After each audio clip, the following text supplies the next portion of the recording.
always ask Julian to do so many things, and I really appreciate it. But I wonder, Julian, if you keep that photograph that I sent you from the Jewish National Fund? Let's put that up there right now. You can close your prayer books because we're going to do a little talking. This was last Sunday morning. Last Sunday morning in downtown Seattle, the Jewish National Fund had its annual brunch. And the guest speaker was a person some of you may know, maybe not. His name is Ehud Olmert. You can see his name right up there. And that's me greeting him after I had the privilege of introducing him to the brunch. And you can take down that photograph now. So he came with this very special message. You know, he is one of the 4 former prime ministers of Israel who's still alive. He served many years ago, not that many years ago, but over 10 years ago as a prime minister. Prior to that, he was for many years the mayor of Jerusalem. He is a person who knows, and he served in the IDF, the Israel Defense Forces, of course, and many other roles. And he came to speak to the people about the Jewish National Fund, which, among other things, but their primary function, which has been for over 100 years, was to purchase land in what is now the State of Israel. This going back into the Ottoman times when Turkey controlled it. To purchase land, but also to plant trees in Israel. And that's been the function of the Karen Kayemet Israel from 1901. Now, really the beginning of the Zionist movement. And now, he was saying this, what we're doing is important work, but obviously he was also going to talk about the current situation in Israel, because he knows it intimately, even though he is no longer in the government. He's no longer the prime minister, obviously. He has no official title now, except for past prime minister, impressive as that may be. And he was saying something from his heart. And this is what you find, and Jennifer was in Israel recently. And they're like in every country, but in Israel, in a time of war, when, as we've heard, there are still hostages that are being held, some alive, some no longer alive, but still in captivity. And he said, in my opinion, this was his opinion, rescuing the hostages has to be the primary focus today. We've been at war for 581 days, and we can be in the war for a long time to come, but these people have been held in very difficult circumstances. And whether they're alive or dead, we owe them, as our brothers and sisters, to do everything in our power to bring them home now, because tomorrow might be too late. Now, I think you also know that there are people in Israel who say, but if we don't defeat Hamas and put all our efforts doing that, our future will not be secure. And those are really two not diametrically opposed positions, but they're two different positions. And it's something that we have to be aware of. And since October 7th, more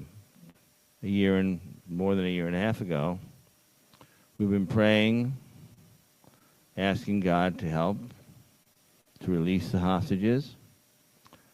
But tonight I want to focus on trying to understand what they are feeling. The ones who are still alive, whether there are 24 or 22 or 21, how does it feel to be in a position where you are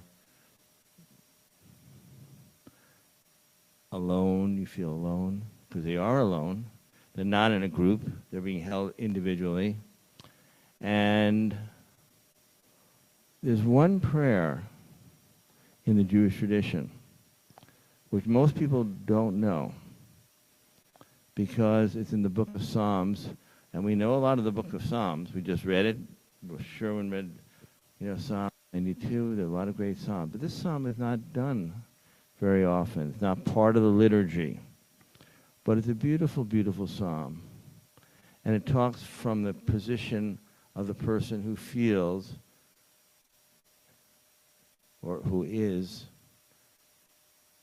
in dire straits. Now I'm going to ask you, Julian, to put the words of the beginning of the psalm up there. It begins with a beautiful introduction telling what the prayer is about. And it says, Tefillah la'ani, a prayer of a poor person when he enwraps himself and pours out his speech before Hashem, before Adonai. So the writer, or maybe a later editor, said this is what the prayer is about. But then the prayer actually does begin, and it's in the first person. The person himself or herself is speaking. And that's always the strongest kind of prayer and poem. Speak in the first person. Not the collective household of Israel, which is important, or the person over there, or we're praying for the hostages. This is the person himself or herself speaking. And what do they say? Adonai, Shama tefilati, hearken to my prayer. So imagine that you're one of those hostages.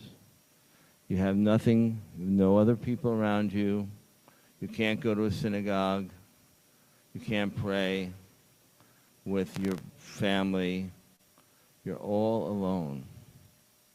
You're all alone. You're in captivity. You may not even be with the captives, the captors.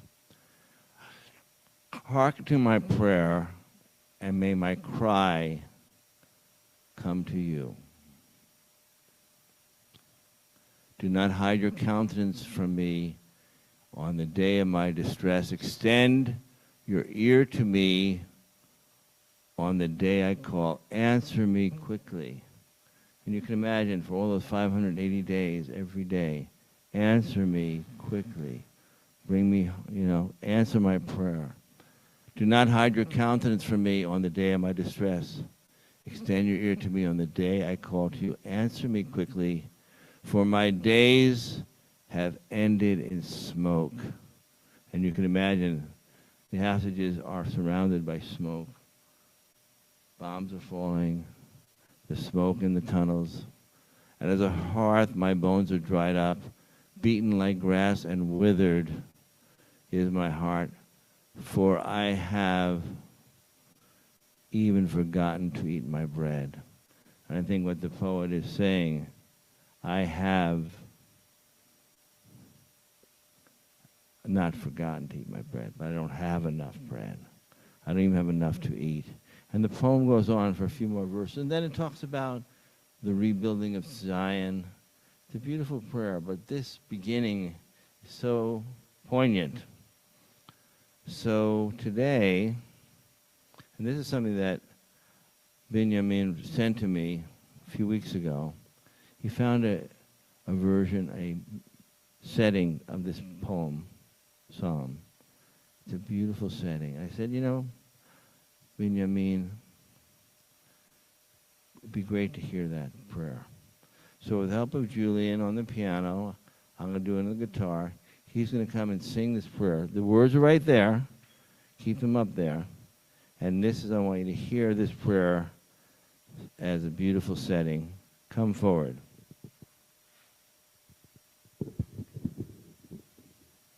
Sing it.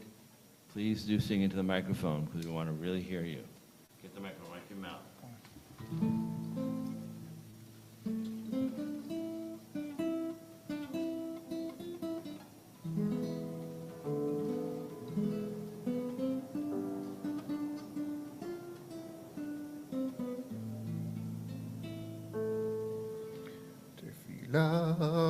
Leani iato Belivnei Hashem isbok sicho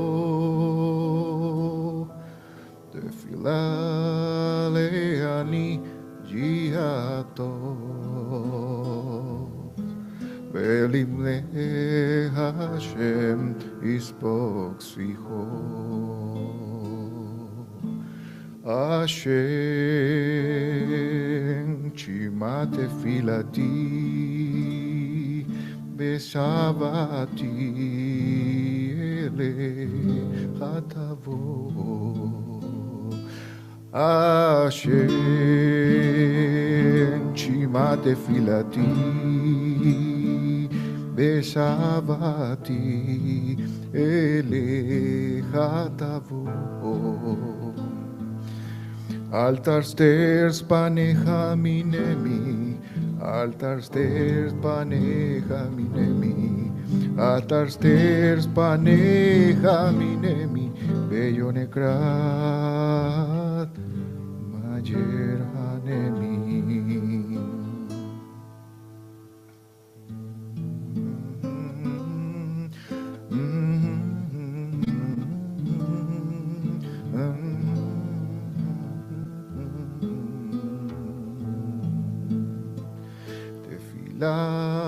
Leani giato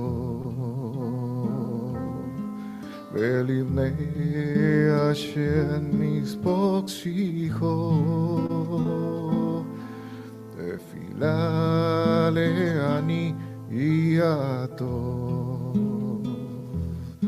Belivnei Hashem isbok sicho Hashem, shema tefilati, beshavati, elecha tavo. Hashem, shema tefilati, beshavati, elecha tavo.